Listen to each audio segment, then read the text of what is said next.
This is Cruise Control.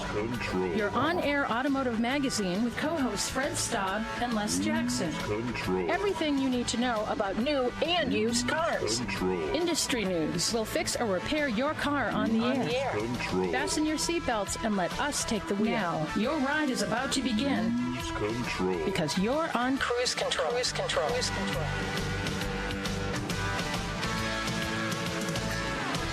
And welcome to Cruise Control, your on-air automotive magazine.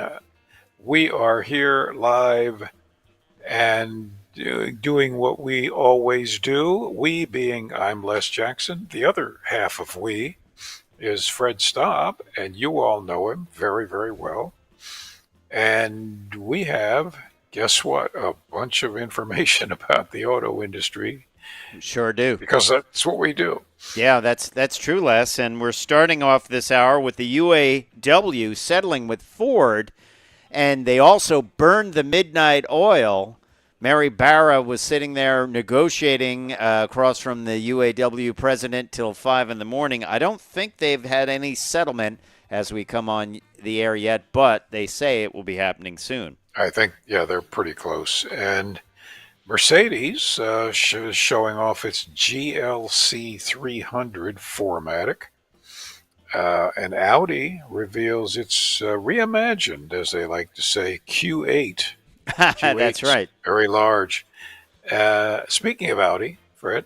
Yes? What have they cooked up to take on the Tesla Model 3? Well, we are going to tell you about that because they definitely want to take on Tesla, and I tell you what, they know what they're doing when it comes to building cars. Yes, they do. Yes, they do. All the parts stay on it. It's amazing. But Les, this is kind of a concerning story, and it may kind of play into why some people are waiting to buy more expensive cars. More people are defaulting on car loans than ever before. This is scary, frankly. It just reminds me too much of the house bubble back in the mid 2000s. But we'll talk about that a lot later on, and we're going to talk tech.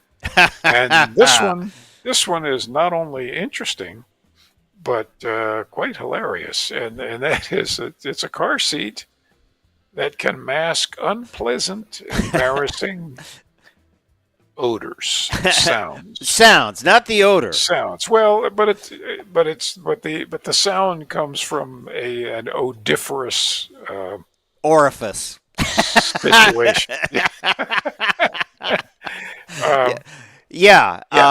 Yes. So let's just say it masks all sounds that you don't want to hear in your vehicle. Yes.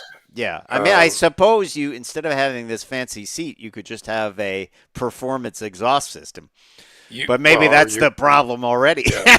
Or you could have a porta potty in there. But, well, we'll talk about that. Anyway, there really is such a thing, and we'll talk about it. Yep, and we also talk about Volvo's first MPV minivan. All that and more when we come back on Cruise Control.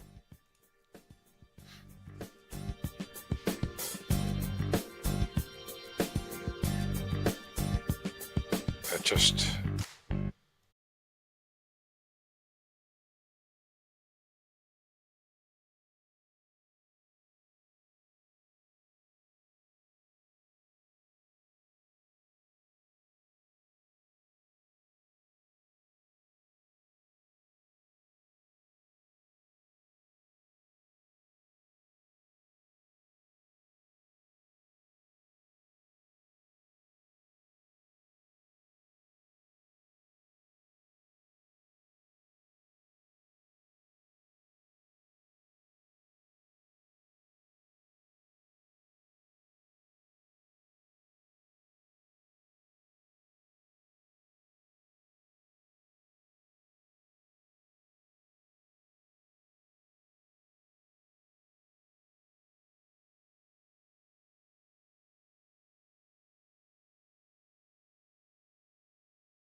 Cruise Control. Welcome back to Cruise Control. Yep, we're your on-air automotive magazine. Fred Staub and Les Jackson. And Les, we're going to start off with the UAW. This has been a big story.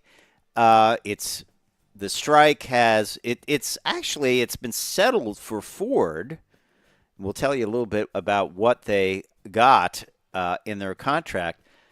It hasn't been settled yet for GM, but it's close because Mary Barra and Sean Fain, who is the president of UAW, were literally sitting across from the negotiation table, physically there, till 5 a.m, which they probably said, I can't do it anymore. I need to take a break. That's right. Yeah, we Fair enough.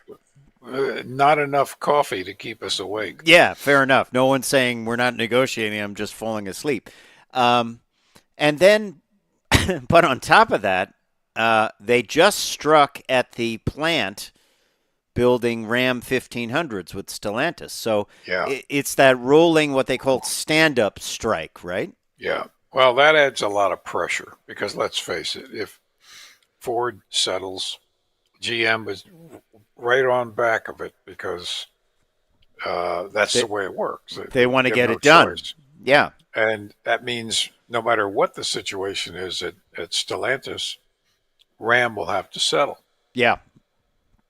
Yeah, exactly. And they're hitting them hard in the profit zone because that is their big profit vehicle. And Jeep.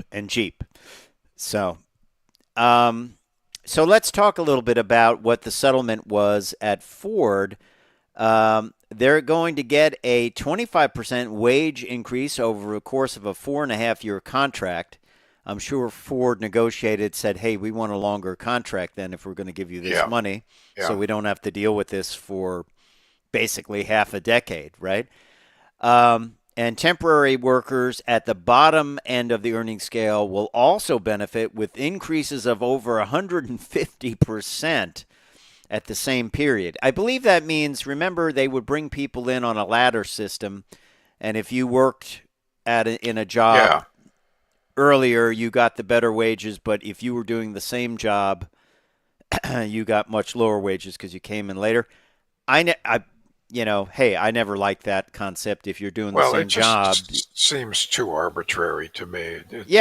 Imagine if we worked elbow to elbow, putting wheels on F-150s, and you got much more than I did for, it just didn't seem right. It just seems wrong. Yeah, exactly. I mean, it's not like it's a 6-month trial thing where we'll see how you work out. If you work out, then we'll give you the full rate. It's like these people were just forever working at lower rate, So that's we don't know all the details, but they are looking to get back to work and open up all the plants building all their Ford products. And as I said, the strike extended to the plant building Ram 1500s. And so what will this mean for the auto industry? Well, what will they do? Will they close U.S. plants? I mean, it's already delayed certain vehicles. This one's interesting, the Equinox EV, and this is going to be kind of the Bolt replacement, the Equinox EV, supposedly going to come in at around $30,000 to start, although many people feel that they may not be able to do that. This is going to be delayed by the UAW strike. We don't know how much. What's interesting, though, this vehicle is going to be built in Mexico, so I'm not quite sure why it's delayed. Parts, maybe? Who knows? Well, yeah, but it's going to be next year before it comes out, which is only 2 months away. Yeah, as far as that important vehicle for them, for sure, right? Well, it is, as is the F-150 Lightning for Ford. Yeah. So will we see? Do you think we will see plant closures and things like that in the? I think maybe shift closures. Okay. But they kind of have to keep the workers working, so more than likely, I think we're going to see big discounts. Yeah. Wow. So where else can you go if you have to pay the workers? You got to keep them working. Yeah. What's Um, also interesting is the Silverado EV um, is delayed a year or two. And they say that's not due to the strike. It was just delayed by a year. So I don't know whether that means they're worried about, as we talked earlier, about EVs really not setting the market on fire right now, and even the Ford Lightning, probably the most successful electric pickup, sales are down 45%. Probably they're looking at that and thinking like, well, maybe we'll wait that out. They are building the work truck vehicle, which we're seeing at Factory Zero, but what we're talking about is the other EV. If you remember, the Silverado EV is gonna kind of be like the Avalanche and have a mid gate. Remember, we saw that. It seems like we had a guy on there on Cruise Control like a year ago talking about this, and now it's delayed yet another year. yeah, that's right. That's right. And meanwhile, the strike has already cost them 800 million, Wow. which, to me that seems like a lot of money. Uh, you Yes. know, yeah. And you'd think, well, couldn't you have saved the 800 million and just settled earlier? Yeah. But We'll it's talk not about easy. that when we come back on Cruise Control.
And welcome back to Cruise Control, your on-air automotive magazine. Fred Staub, Les Jackson. Time to look at a new vehicle that came out this week, the 2024 Mercedes GLC 300 4MATIC Coupe. Right. Now, you and I always talk about this. To me, it looks like a sedan with a swoopy back on it. It's a sedan with a very low Fastback. entry. Yeah, a fastback sedan. Right. Yeah, I always liked the term fastback. I thought that was better I do than too. notchback. You know, they used to call one of the Mustang and some of the other cars with a kind of a more upright rear window a notchback. You know, but this is considered a coupe 4MATIC all-wheel drive, 2024. Starts at $57,001, and it's going to arrive at Mercedes dealers in the late fall of 2023. It's got a mild hybrid 48-volt system with an integrated starter generator for extra boost and energy recuperation, which is a weird word for that, recuperation. But Right. it is all-wheel drive. It's designed to impress, this is from the press release, with its comfort and agility thanks to standard sports suspension. Okay, wait a minute. I have to stop you there because I have just been in two Mercedes, their SUVs, with designed to impress you with sport suspensions, and they are bone-rattling suspensions. You can set them for comfort or sport or even track. But my gosh, it's jarring. You need a kidney To belt. ride in. You need Yeah, a I kidney mean, belt. Right. I mean, it's just, and this isn't just me. This is the people that are riding with me. They just say, "Why is this thing ride so rough?" Yeah. They didn't have like 150 pounds of pressure in each tire, I hope. Well, no, I checked pressure because it just seemed hard to believe when something's in comfort mode. Doesn't that sort of imply that it's comfortable? Yeah, a compliant Yeah. suspension. Well, anyway, I just wanted to air this problem. So the Mercedes star pattern is now standard on the radiator grille cover. I wonder if that means the lit one, because they do light up. I think so. Yeah. There's no law against that, is that? That's not considered auxiliary No. lighting. It's not designed to, it's not like putting a light bar on top of your car. It's really just a trim lighting, like parking lights almost, I guess.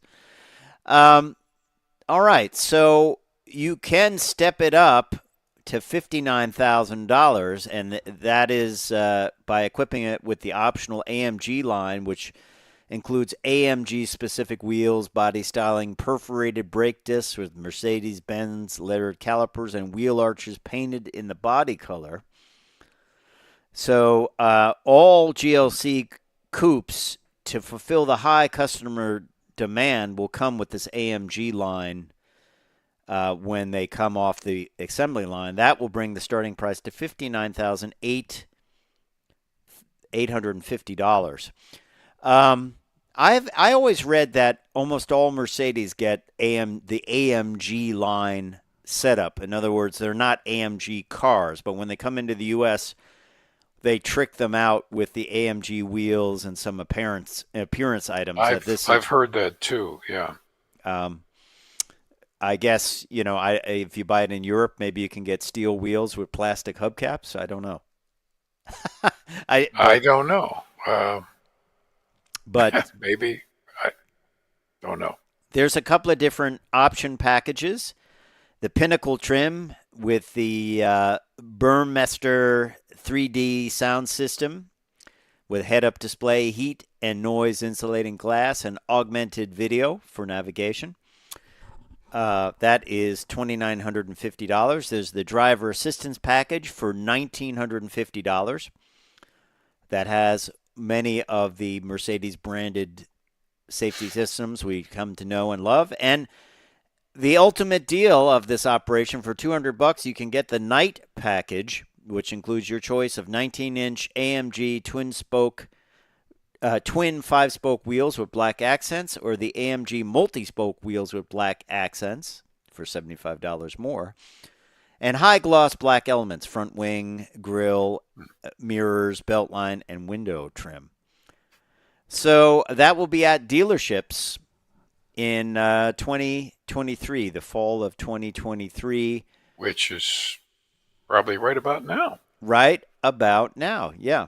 Yeah, so there you have it. If you're looking for a Mercedes, maybe that's the one you want to look for. The all-new GLC 300 4MATIC, as they call it, a coupe. We still think it's a fastback sedan, but maybe that something like a fastback sedan doesn't exist. I don't know.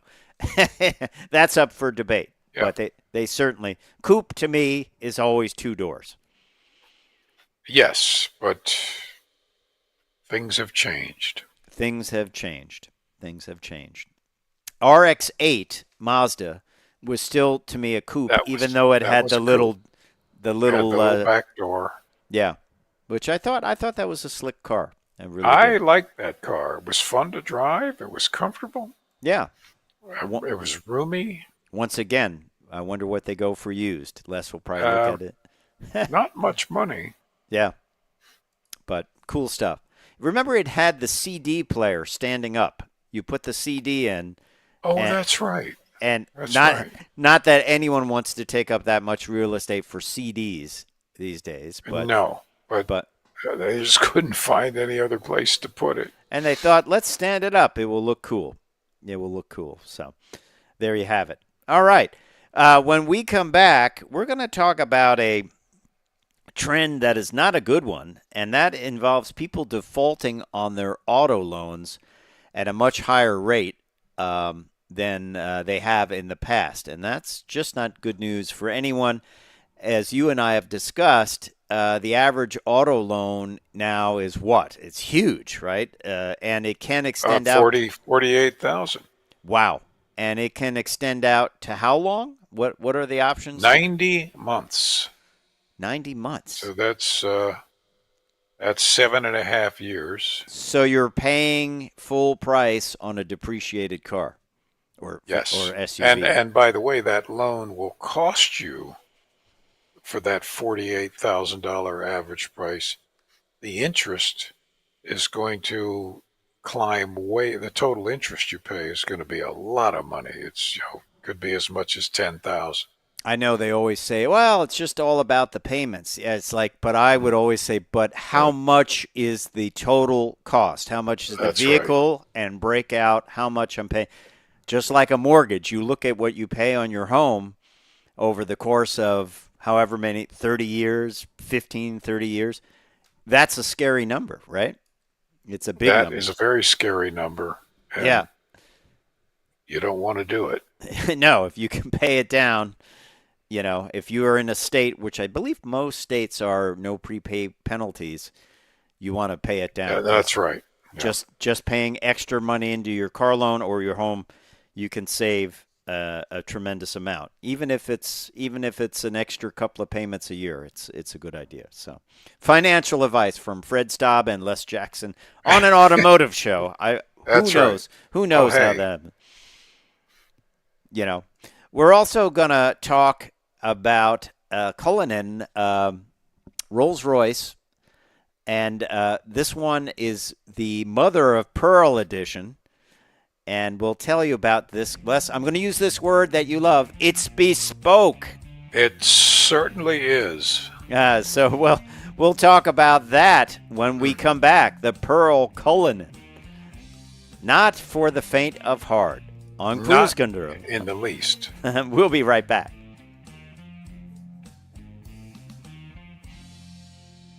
Okay, here are some RX-8 prices.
Cruise Control.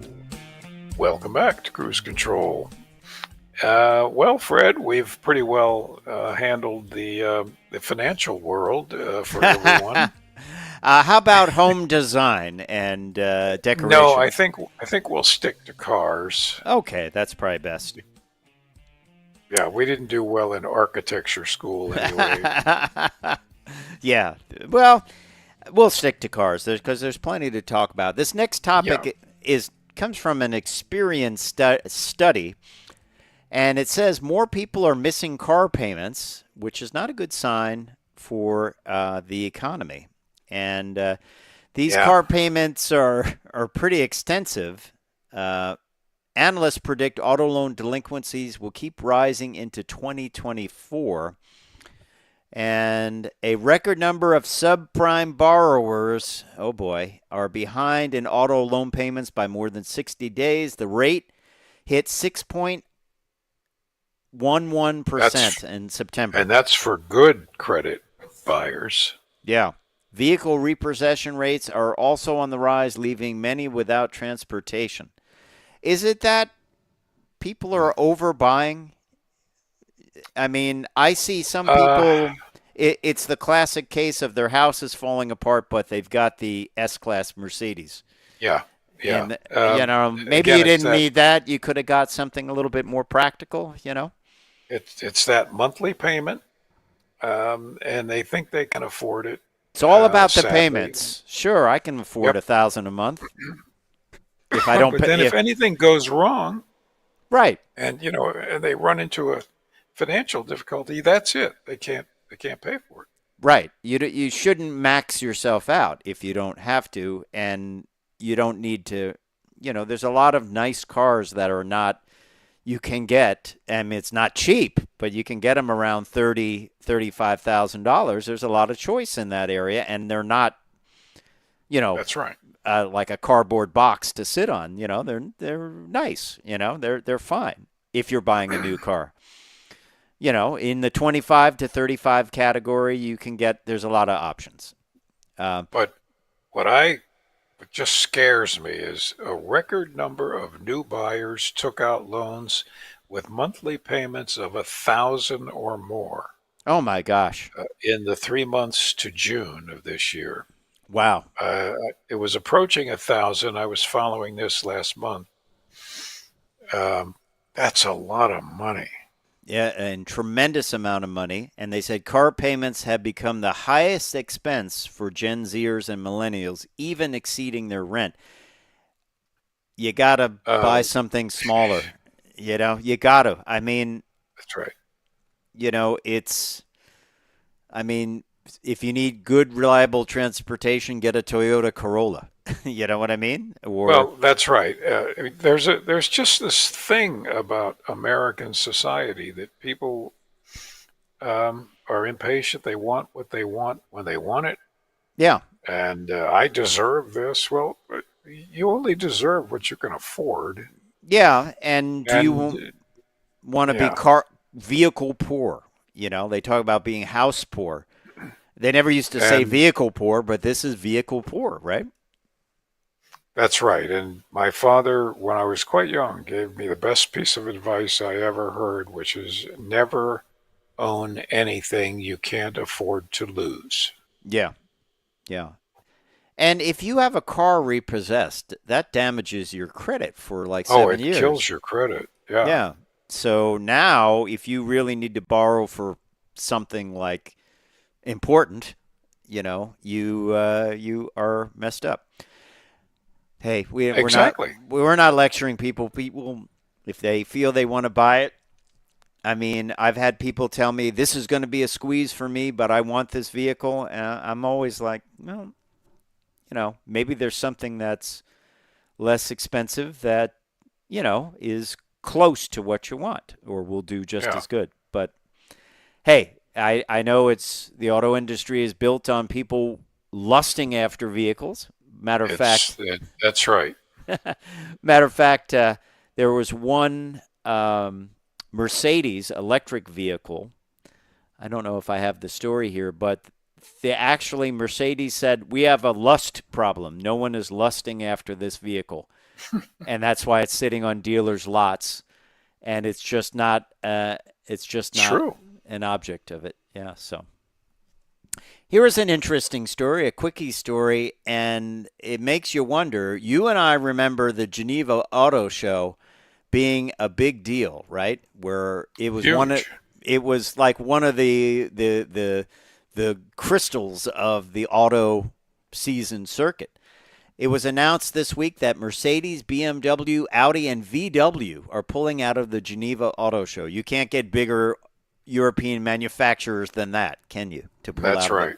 And you can't get a bigger European show than that. Yep. And of course, they've pulled out of most of the shows here. Yeah. They apparently had the Geneva International Motor Show in Qatar in 2023, and now it is returning to Switzerland in 2024. But according to Automotive News Europe, all those manufacturers we mentioned are pulling out, and they are some big names. And as I say, you and I have talked about this. Maybe they're not important anymore for, reveals and things like that, because they can do that anytime. They can do it on the web. Yeah. They can do it but they are important if you want to go and buy a vehicle and just kind of get an overall look at, like, well, what does Subaru offer? What does Mini offer? Without somebody pounding you in a showroom. Like, I don't understand. You came in the showroom. Why are you not buying a car? You want to just kind of look at them all and say, okay, I've got it cut down to 3 or 4 cars that I might like, and then I'll go home and research them. That, to me, is the use of the auto show. I knew one guy said, well, it's for the kids. I said, it's not for the kids. It's for people looking to get a broad overview of what's out there. And learning what's in them. Yeah.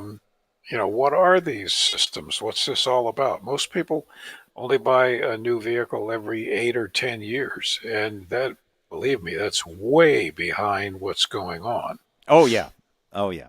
For sure. So How